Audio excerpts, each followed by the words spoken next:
جہنم کی طرف گروہ در گروہ ہانک کر لے جائیں گے جیسے جانوروں کو ہانک کر لے جایا جاتا ہے، اور ان سے کہا جائے گا یہ آج تمہاری کمائی کا بدلہ ہے جو تم دنیا کے اندر اپنے ہاتھوں سے کرتے تھے۔ غرض کہ قرآن مقدس میں متعدد مقامات پر جہنم کا تذکرہ آیا ہے۔ جہنم کیا ہے اس کے متعلق بہت سے محدثین اور مفسرین نے احادیث کو نقل کر کے بہت لمبا چوڑا تعارف جہنم کا کرایا ہے، لیکن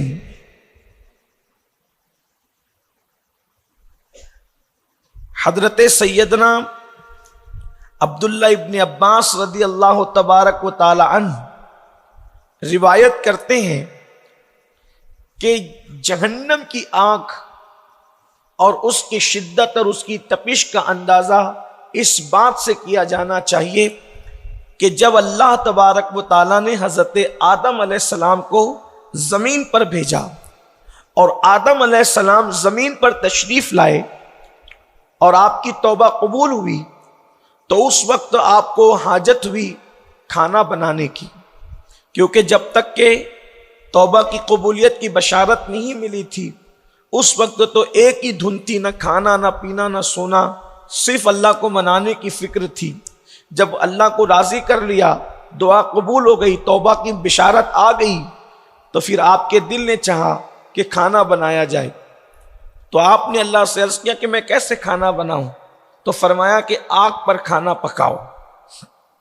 ہمارا یہ نظریہ نہیں ہے کہ پہلے انسان کچے جانور کھا جاتا تھا اور انسان بندر جیسے دکھتا تھا بغیر دم کا، یہ ساری چیزیں بکواس حفوات ہمارے یہاں نہیں ہیں۔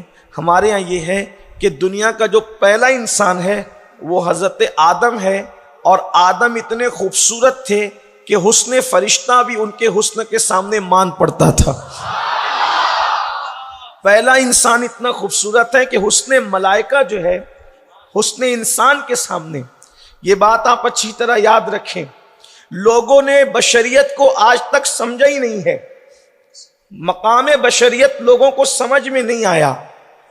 ہر نبی بشر ہوا ہے اور سید الانبیاء بھی بشر ہوئے ہیں۔ میں بات آگے بڑھانے سے پہلے یہ وضاحت کر دینا چاہتا ہوں کہ جو لوگ اہل سنت پہ یہ الزام رکھتے ہیں کہ ہم نبی کو بشر نہیں مانتے، یہ جھوٹ بولتے ہیں۔ لعنت اللہ علی الکاذبین، وہ ہم پہ جھوٹا الزام رکھتے ہیں۔ جو بھی کہتا ہم بشر نہیں مانتے، اس لیے کہ ہمارا یہ عقیدہ اہل سنت کا قدیم عقیدہ یہ ہے کہ جو نبی کو بشر نہ مانے وہ کافر ہے، اس لیے کہ جو نبی کی بشریت کا انکار کرے وہ کافر ہے۔ اگر کوئی کہے کہ نہیں وہ عقیدت میں انکار کرتا ہے، تو ہمارے یہاں عقیدت بھی شریعت کی حدود میں ہے۔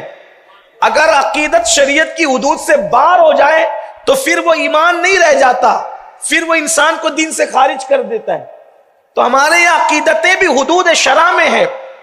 عیسائیوں نے یہی تو کیا کہ انہوں نے اپنے بشر کو جو نبی تھے ان کو خدا کہہ دیا، تو عقیدت میں تو کہاں نام نہاد عقیدت اور محبت میں، لیکن اس کو منظور نہیں کیا گیا۔ تو اس لیے ہمارے یہاں یہ ہے کہ نبی کے بارے میں، صحابی کے بارے میں، اہل بیت کے بارے میں، ولی کے بارے میں، کسی کے بھی بارے میں بات کہی جائے گی تو حدود شرع میں کی جائے گی، شریعت کے باہر نہیں کی جائے گی۔ جب قرآن ان کو بشر کہہ دے تو ہر مومن کی یہ ذمہ داری ہے کہ ان کو بشر مانے، ان کو بشر مانے، وہ بشر ہیں۔ جو بشر نہیں مانتا نبی کو وہ کافر ہے۔ لیکن اور لوگوں کے ہمارے ماننے میں فرق یہ ہے کہ لوگوں نے نبی کو لباس بشر میں دیکھا، تو نبی کو لباس بشر میں دیکھ کر ان کی نظر میں نبی گھٹ گیا۔ لوگوں نے نبی کو لباس بشر میں دیکھا، ظاہر بین لوگوں نے، جن کا تعلق عرفان سے نہیں، جن کا تعلق معرفت سے نہیں، جن کا تعلق خانقاہوں سے نہیں، سچی خانقاہوں سے نہیں، جن کا تعلق اہل اللہ سے نہیں، جن کا تعلق جو ہے صحابہ کرام اور اہل بیت سے قلبی طور پہ نہیں، انہوں نے نبی کو بشر کے لباس میں دیکھا تو ان کو نبی چھوٹا نظر آیا، نبی گھٹ گیا۔ اور ہم نے نبی کو لباس بشر میں دیکھا تو ہمیں پتہ چل گیا کہ مقام بشریت کیا ہے۔